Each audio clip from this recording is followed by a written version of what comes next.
भारतीय कमेंटेटर्स और जो प्लेयर्स हैं वो हमें ये ताना देते हैं कि आप पाक इंडिया रिवलरी की बात ना करें। There is no rivalry between these two teams any more. World cup में 1-8 से हम हारे हुए हैं, तो हमारा दुख जो है ना बहुत ज्यादा है। नहीं, आपने कई दफा अपोजिशन को शाबाश भी दी, ठीक है, वो हमारे हमारे हमारे साथ उनकी नहीं बनती, मगर अगर वो अच्छा खेल रहे हैं तो we should give them a credit also. It's okay, cricket है, स्पोर्ट्स को स्पोर्ट्स के ऊपर ही रहने दें। स्पोर्ट्स का मतलब बिल्कुल नहीं है हम फाइट आउट करें, लड़ें, हमारे लड़के लड़ें, अगर हार जाते हैं इट्स ओके। अगर इंडिया अच्छा खेल रहा है इट्स फाइन, हमें कोई इशू नहीं। हाँ, दुख होता है, मगर इसका मतलब ये बिल्कुल नहीं है कि ऑपोजिशन को आप शाबाश ना दें। They played good cricket, well done to them, but let me tell you one thing, India की ये टीम ऐसी है कि इसको आप हरा सकते हो अगर आप अच्छे तरीके से मैनेज करके खेलो तो आप।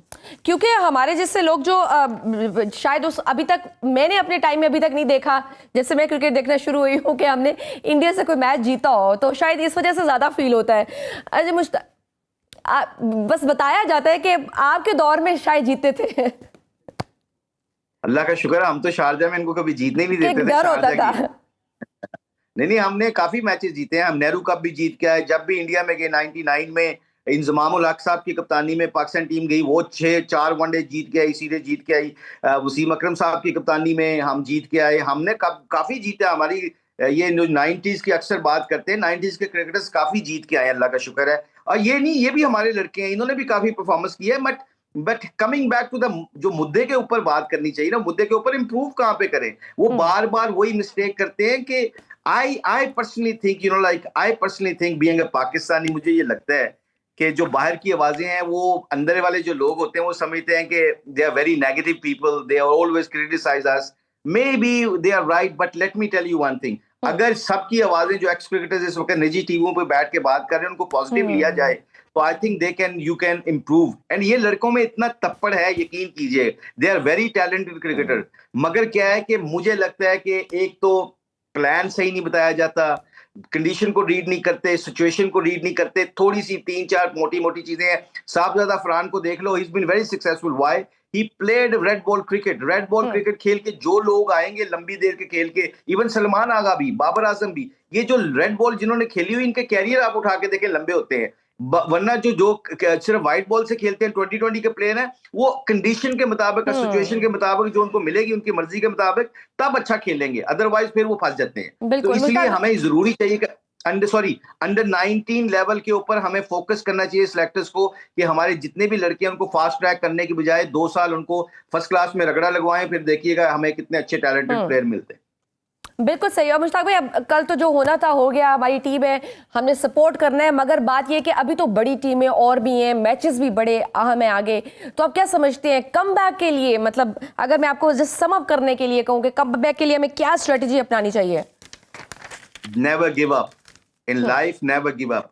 बिलीव जो होता है ना, वो 70% बिलीव जो होता है ना, आपके प्लान्स को एग्जीक्यूट सही कराता है। वो इलामा इकबाल साहब का एक बड़ा शेर है ना, बड़ा जबरदस्त किस्म का, कि परवाज है दोनों की इसी एक फिजा में, किर्गिज का जहां और शहीन का जहां। और शहीन को लड़ना आता है, किर्गिज को लड़ना नहीं आता, हालांकि वो ताकतवर होता है। पाकिस्तान टीम शहीन है, इनको लड़ना चाहिए और अपना अकल के साथ, प्लान्स के साथ जाके अपने पूरा माइंडसेट फोकस करके लड़ें, इकट्ठे एज ए टीम लड़ें। तो इंशाल्लाह पाकिस्तान के पास इतने रिसोर्सेज हैं इस टीम में कि ये अपने बॉलिंग की वजह से अपने अच्छे 2-3 बैट्समैनों की अगर क्लिक कर देते हैं तो they can challenge any team, specially in Sri Lankan conditions.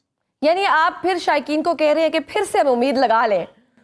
उम्मीद के ऊपर दुनिया है। देखो, मायूसी कुफर है, मायूसी कुफर है इस पे। देखे, हमने गिव अप कर दिया तो गेम खत्म होगी ना। गेम हम जब भी जितना भी खेले, हमारे सीनियर प्लेयर हमें ये कहते थे कि अगर आज मार खाती है तो कल फ्राइडे है, आज थर्सडे है। जिन्हों जो कहते हैं ना, जिसको अपने आप को हराना आ जाता है उसको कोई नहीं हरा सकता। मतलब बिल्कुल कि बुलंदी पे पहुंचना कमाल नहीं होता, बुलंदी पे ठहरना कमाल होता है। वही ठहर सकता है जो बिलीव करता है, जिसकी उम्मीद तगड़ी रहती है। आप स्पिन बॉलिंग के लेजेंड भी हैं, हमारे पास 6 स्पिनर्स को खिलाया, लेकिन जो मेन स्पिनर था इब्रार, वो परफॉर्म क्यों नहीं कर सका? आपको उसमें कहाँ गलती नजर आती है? नहीं, नर्व्स की गेम होती है ये। बड़ा गेम में ना वो नर्व्स जो होती है ना, कई दफा कंट्रोल में नहीं रहती। इसीलिए तो कहते हैं ना, जिन टीमों को, जिन लड़कों को, जिन प्लेयरों को अपने प्रोसेस का पता होता है ना, देखिए याद रखिएगा, जिंदगी में कहीं पे भी आप चले जाएं, जिन लोगों को प्रोसेस का पता होता है ना, आउटकम का नहीं सोचते, आउटकम जैसे ही आप जेन में रहते हो आप प्रोसेस से निकल जाते हो। जब प्रोसेस से निकल जाते हो तो आउटकम भी आपके हाथ से निकल जाता है और प्रोसेस भी निकल जाते हैं। ये अंडर प्रेशर जिंदगी में ये लोग हमसे गलती हुई है। जैसे प्रेशर पड़ता था हम आउट प्रोसेस से निकलते थे, तब सीनियर प्लेयर का या कप्तान का या कोच का काम आता है, वो फौरन कहता है wait come back to the process. Outcome का मत सोचो, आउटकम का सोचोगे तो ये इस प्रोसेस से अपना अपना एग्जीक्यूट नहीं कर सकते आप प्लान्स को सही। तो ये बहुत इंपॉर्टेंट बात है, ये जो हम बात डिस्कस कर रहे हैं। बिल्कुल सही। और आप क्या समझते हैं बैटिंग लाइनअप में फौरी क्या तब्दीलियां करनी चाहिए? क्या अगले मैच में हमें फखर जमान और ख्वाजा नाफी को शामिल करना चाहिए? देखिए, सबसे पहले चेंज करने से पहले हमें ये याद रखना पड़ेगा, I am coming back to my point again, maybe you guys gonna get bored. Process, हमारे बैट्समैन भी प्रोसेस से निकल गए। हमारे कोच ने भी, पाकिस्तान टीम के कोच ने भी प्रेस कॉन्फ्रेंस में कहा कि we will go out of the occasion, इसलिए निकल गए हम कि हमने प्रोसेस से निकल गए। आप 175 को देख रहे, तो आप तो बॉल देख नहीं रहे थे। 120 बॉलों को अगर आप सामने रखते और 175 को सामने रखते तो गेम खुल जानी थी, आपकी पार्टनरशिप बिल्टअप होनी थी। तो आई थिंक इस सिचुएशन में अभी भी वेट करना चाहिए, गेम खत्म नहीं हुई। सुपर 8 में आके हम मैच जीतना शुरू कर देते हैं तो इंशाल्लाह अल्लाह के घर उम्मीद है कि अगर सेमीफाइनल फाइनल में पहुंचते हैं, यही पाकिस्तान टीम जीत सकती है। हमें गिव अप नहीं करना और हमें ये मत सोचना कि यार हम अपनी गलतियों से सीखना चाहिए, जो हम नहीं सीखते, जो हम लेट हो जाते हैं, मुश्किल कंडीशन में आके वही गलतियों को रिपीट करते हैं हम। ये थोड़ी सी फिक्र वाली बात है। अदरवाइज ये प्लेयर बहुत अच्छे हैं, इनमें टैलेंट है। अगर ऑस्ट्रेलिया को 3-0 ये हरा सकते हैं तो किसी भी टीम को हरा सकते हैं।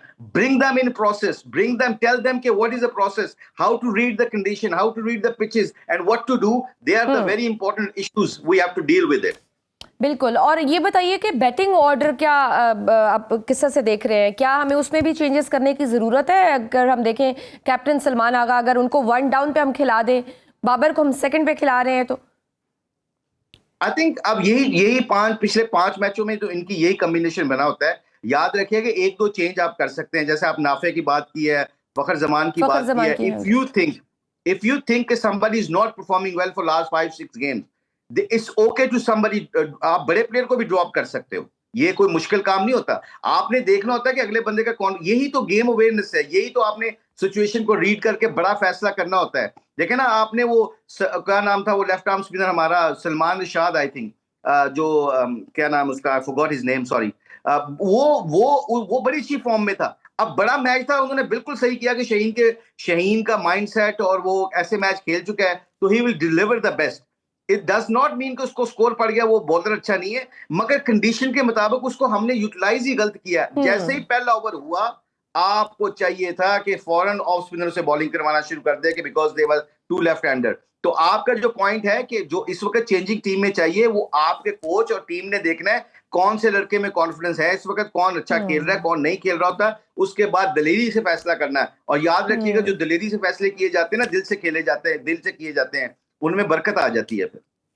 बिल्कुल। और बाबर आजम अब देखते हैं जैसे वो पहले ओपनिंग करते थे, अब वो 2 डाउन आ रहे हैं। डोंट यू थिंक कि ऑब्वियसली आप कह रहे हैं कि प्रेशर में एक एक्सपीरियंस्ड जो क्रिकेटर होता है वो उसको हैंडल कर लेता है, वो एक एक्सपीरियंस्ड प्लेयर है, एंड वी वर एक्सपेक्टिंग कि वो कहीं ना कहीं खासतौर पर कल के मैच में वो एक रिस्पॉन्सिबिलिटी लेंगे और वो कोई रिजल्ट्स देंगे। क्यों हम रिलाई नहीं कर पाते अपने इतने एक्सपीरियंस्ड बैट्समैन और प्लेयर्स पर भी कि वो हमें रिजल्ट्स देंगे?